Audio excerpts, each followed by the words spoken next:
Hey guys, thanks for tuning in today to the Coach's Corner. Today we're going to be covering circuit training, the benefits of circuit training. We thought this would be a great topic to cover, especially with Team Lean Challenge going on. This is a great way to not only work on general fitness, but also weight loss. We get a lot of questions of, what is the best way to lose weight in terms of exercise?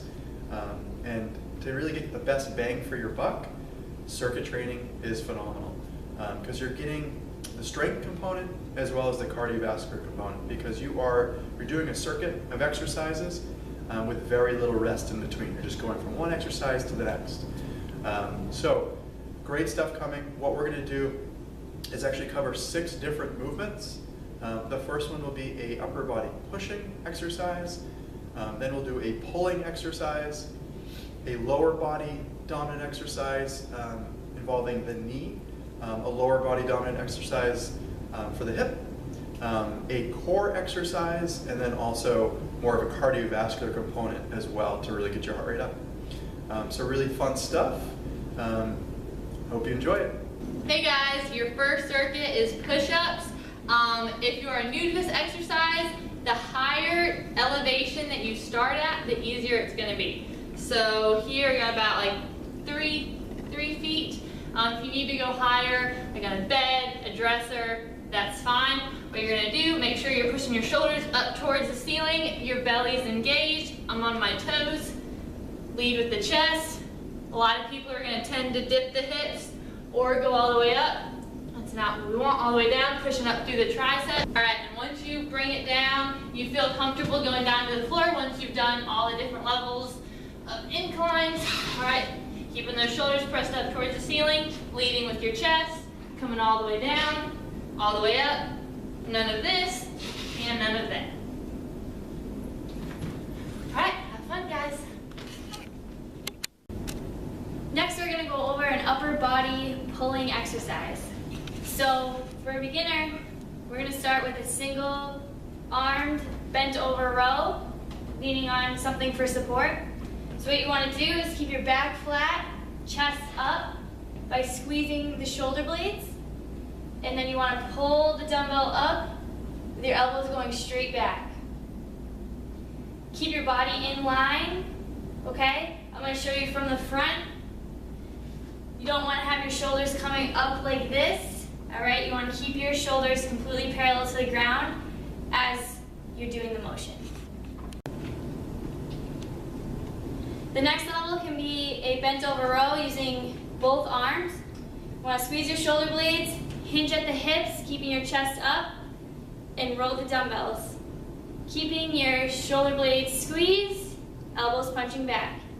I can show you from the side, chest up, hinge at the hips, keep your back flat. You don't want to round out here.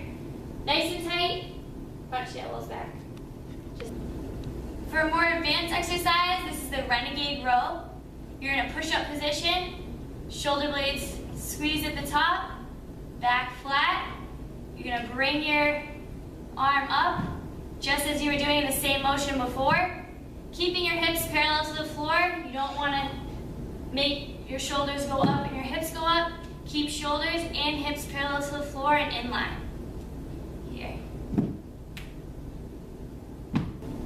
Hey guys, the next exercise we're going to do is a knee dominant exercise.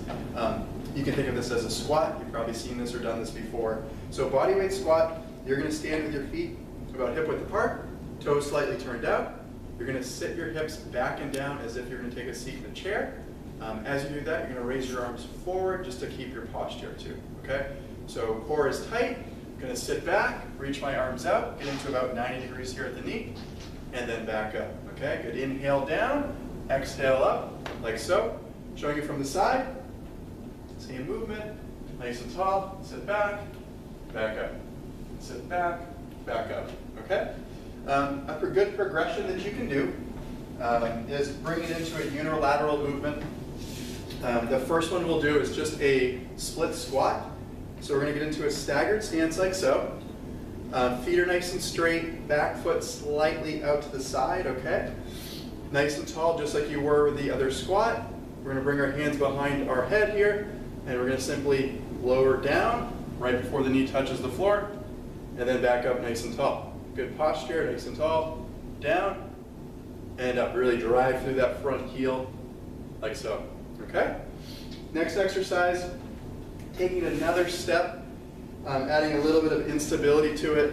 You're going to place your back foot on the glider, okay? Front forward here, nice and tall. We're gonna just go ahead and go back, drive through the heel, up nice and tall, okay?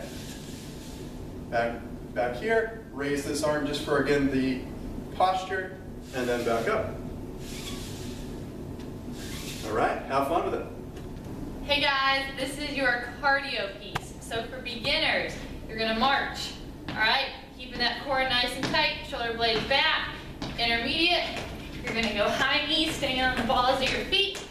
Advanced, you're gonna go stay low, quick feet, back straight, down into a burpee. Come up, do like maybe, I don't know, a total of 10 quick feet, 5 on each side before you go down. Coming back up. Have fun. Hey guys, we're going to move on to the core movement right now. It's going to work your abs, your obliques, and also your shoulder muscles. So what we're going to do, if you're a beginner, you're just going to get on a mat or something that's nice and soft. You're going to be kneeling, your knees are about hip width apart. You're up nice and tall, so bring the top of that head up toward the ceiling. Shoulders are down and back, and we're going to turn at our waist, not at our hips. So we're going to turn, and as we turn, our arms are actually going to come up to about shoulder height. We're trying to bring them up evenly so that back arm isn't trailing behind the front arm. We're coming back to the center. As we come back, our hands come down to our sides. And we're going to switch to the other side and back and forth. For an intermediate level, you're going to do essentially the same thing. You're just going to add a little bit of weight. Now, you don't want to go super heavy because we are involving those shoulder muscles, and that can be a lot of stress on them if we add too much. So again, up nice and tall, turning at the waist, bringing those arms up, nice and slow. The slower we go, the harder this one is. And we're just going to go back and forth. If you're advanced, you can add in a little bit of balance training by getting onto a Bosu ball. When you're on here, same thing with those knees, about hip width apart. Make sure those feet aren't touching in the back, because again, we want to work on that balance a little more. We just kind of come up, nice and slow, and back to the center, and then to the other side. All right, guys, now we're going to move into a hip dominant exercise. So it's going to involve the hamstrings, the glutes, and even into those lower back muscles. So we're going to be on the mat. What we're going to do is we're going to have our feet flat on the floor so they don't slip out from underneath us on the mat. Feet are flat, about hip width apart, and you're just going to go ahead and have your hands out at your side. You're not using them to push up with. You're just going to bring your hips up by squeezing your hamstrings and your glutes until your hips are in line with the rest of your body. So we don't want to be down here, but we don't want to be overextended all the way up here. So if you're a beginner, you're just going to stay right here, and you're going to hold it for up to 30 seconds. All right, guys, so if you're an intermediate, you're still going to start in that same position as a beginner would. We're just going to go ahead and add a little march step in, so we're only bringing those feet up a little bit, maybe an inch or two off the floor. You're keeping your hips nice and level. We're not dipping from one side or the other. And we're just going to drive through our heels in the outside of our feet. Again, you're going to do this for about 30 seconds, and then you're going to go ahead and relax. Now, if you're advanced, we're just going to go with a single leg hip bridge. So all you're going to do is you're going to straighten one leg out. You're still driving through that heel and the outside of your foot, activating your hamstring and your glute, and you're just trying to make sure those hips stay even. So we're not tilting here, and we're not overcompensating and bringing that hip up any higher. Everything's nice and even. We're going to hold it, and then we're going to switch to the other side. All right, so I hope you guys like the circuit. A great starting point if you've never done it before, or if you've done circuit training, maybe some new exercises, some new tips that you've got from this circuit.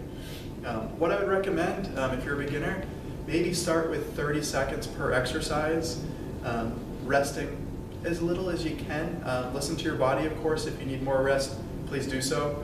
But I would just say work on progressing towards less rest in between exercises. And start off even doing one set of the whole round, and then moving up to doing maybe 2, 3, or even 4 sets of the circuit. So hope you liked it. Let us know if you have any questions. Have fun.